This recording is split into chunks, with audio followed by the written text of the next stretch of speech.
नमस्कार, बहुत स्वागत आप सभी का। जी मध्य प्रदेश छत्तीसगढ़ देख रहे हैं आप और आपके साथ मैं हूं कीर्ति दीक्षित और आपकी आवाज में आप सभी का स्वागत है।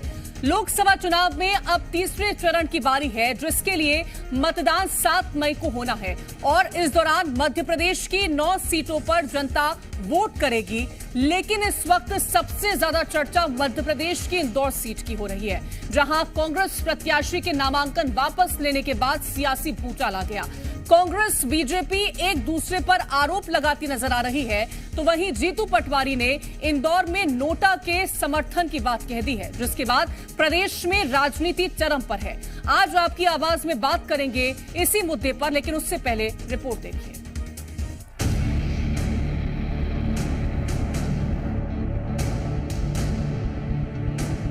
लोकसभा चुनाव के तीसरे चरण का रण तैयार हो चुका है और अब इंतजार है 7 मई का, जब देश की 95 सीटों पर मतदान होगा। तीसरे चरण में मध्य प्रदेश की 9 सीटों पर भी चुनाव होगा, लेकिन चुनाव से पहले एमपी की इंदौर सीट पर कांग्रेस के साथ बड़ा खेला हो गया। कांग्रेस पार्टी से प्रत्याशी अक्षय कांति बम अपना नामांकन वापस ले बीजेपी में शामिल हो गए, जिसके बाद सियासी सरगर्मी तेज हो गई। कांग्रेस बीजेपी पर तमाम आरोप लगाते हुए हमलावर हो गई है। कांग्रेस का प्रत्याशी वापस हो रहा है, इसका मतलब आप समझ सकते हैं कि पूरा प्रदेश मोदीमय हुआ है। क्या कारण थे? बिक गया क्या? खरीद लिया गया क्या? डरा लिया गया क्या? ब्लैकमेल कर लिया गया क्या?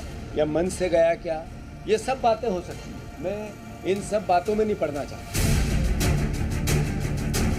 अक्षय कांति बम के बीजेपी में शामिल होने के बाद अब इंदौर में कांग्रेस के पास कोई प्रत्याशी नहीं है और न ही कांग्रेस किसी और प्रत्याशी को समर्थन देगी। पीसीसी चीफ जीतू पटवारी ने साफ कर दिया है कि कांग्रेस इंदौर में नोटा के साथ है, तो वहीं बीजेपी जीतू पटवारी के बयान पर तंज कस रही है। एक नोटा भी ऑप्शन है, निर्दलीय भी ऑप्शन है, सब बात हो सकती है। अब मैं अपने मत के अधिकार को तो जनता को नहीं कह सकता कि निर्दलीय को दो कि इसको दो, नोटा को दो। ये तो मेरे बात की नहीं हो सकती है, पर ये जरूर है इंदौर शहर की जनता सिखाए, ये हमारा आग्रह है और ये प्रार्थना है और हाथ जोड़कर और विनम्रता से है। लेकिन इंदौर के अंदर कांग्रेस ने मैदान खाली कर दिया, छोड़ दिया। उसके बाद ना कोई उनका डमी प्रत्याशी, अब बड़े आश्चर्य की बात है कोई निर्दलीय प्रत्याशी भी उन्हें नहीं मिल रहा है। अब कह रहे हैं हम नोटा का समर्थन करेंगे। अरे मतदान का जो अधिकार रहता है ये लोकतंत्र के अंदर सर्वाधिक महत्वपूर्ण होता है। इसके माध्यम से हम आपका अपनी सरकार और अपने नेता का चयन करते हैं। अब ये उसको व्यर्थ करने की बात कर रहे हैं, नोटा पे दबाने की बात कर रहे हैं। कांग्रेस लोकतंत्र को कलंकित कर रही है। कांग्रेस ऐसा कर लोकतंत्र का मजाक उड़ा रही है। अब इंदौर में बीजेपी को हराने के लिए कांग्रेस जनता से नोटा का बटन दबाने की अपील करेगी। वहीं बीजेपी इंदौर में अपनी जीत पक्की मान चुकी है। अब देखना होगा कि 24 किरण में जनता किसके साथ जाएगी। ब्यूरो रिपोर्ट, जी मीडिया।